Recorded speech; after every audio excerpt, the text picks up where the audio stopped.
Hi, I'm Mary Lou. Today I'm going to show you my authentic Italian recipe for roasted red peppers. My beautiful mother and father-in-law, Johnny and Yola, used to roast these peppers right on top of the gas stove. I'm using the broiler today. But when they served those roasted red peppers, of course they would serve them with pepperoni and prosciutto and cheese. Oh, it was delicious, but very far from plant-based. But roasted peppers are just as plant-based as you can get. And they are packed with vitamin C. I always thought with plant-based, how could I come up with an hors d'oeuvre to serve people if it's just vegetables? But these roasted peppers come up so delicious and sweet when they're roasted. So I'm going to show you how to use them as hors d'oeuvres. And they're versatile. You can chop them up and put them in a salad. You can lay them on your sandwich. You can put them in a soup. You can put them in little packages and freeze them up and use them over the next few weeks. They thaw out really nice. So enjoy these roasted red peppers. I picked these peppers from John's garden today. Usually I only roast red peppers because they're firm. These yellow banana peppers are nice and sweet and delicious too. The nice thing about roasted peppers is you just rinse them off, lay them on the sheet, and put them in your broiler on medium. Always set the timer for 5 minutes. They'll burn very quickly. The first 5 minutes you'll see a little bit of charring.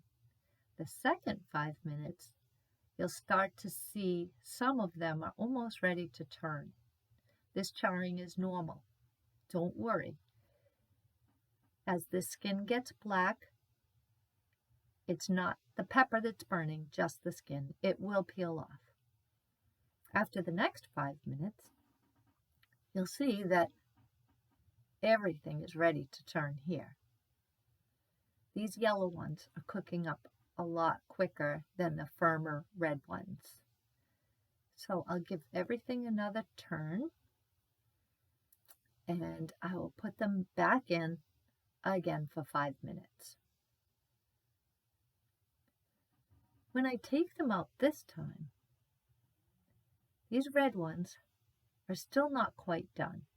The yellow ones though, they are ready.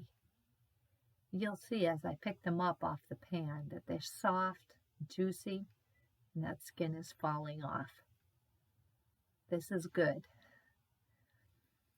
I will set those red ones back in for another 5 minutes and they'll be done. I'm going to put everything in a bowl to cool down. And as they're cooling, I'm going to turn them now and then. You want to make sure that they're fully cool before you start handling them. They can be really hot on the inside. The skin will start to fall off. That's what we want. I've already done some of these peppers, mostly the red ones, but I'm going to show you with this yellow one how it goes. Notice that the skin's just coming right off. Very simple. I leave a little water running to rinse my hands as I go and try not to rinse the whole pepper. Then I just split it open and get out those seeds. And I pull the stem off the top and either rinse the seeds off or just fluff them off with my hands. You'll see these red peppers are a lot chunkier than the yellow ones. I've cut the yellow ones in half too, so they're not so long.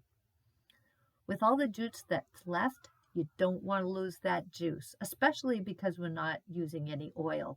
That juice is nice and sweet. I'm going to put 3 cloves of garlic.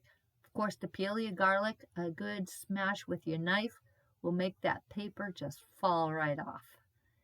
And I'm going to chop those up, put them in with some salt and pepper, and stir them around. I'm going to put them into 3 small packages. Again, I'm going to make sure that I use all that good juice because I'm not using olive oil. I'm going to pack these up because I'm going to freeze 2 of them and put one of them into the fridge. I'm going to mark them all with dates so I'll know how old they are. And today I'm using them as hors d'oeuvres. I parboiled some broccoli and green beans from the garden, and I'm serving them with whole grain bread and hummus. Your friends and family will be quite satisfied with this hors d'oeuvre, even though it is all low fat, whole grain, and plant-based. Thanks for listening, and for more recipes, please subscribe. And I'd love to hear from you. If you want to leave a message or a question, put it in the comment area below. Thanks for watching.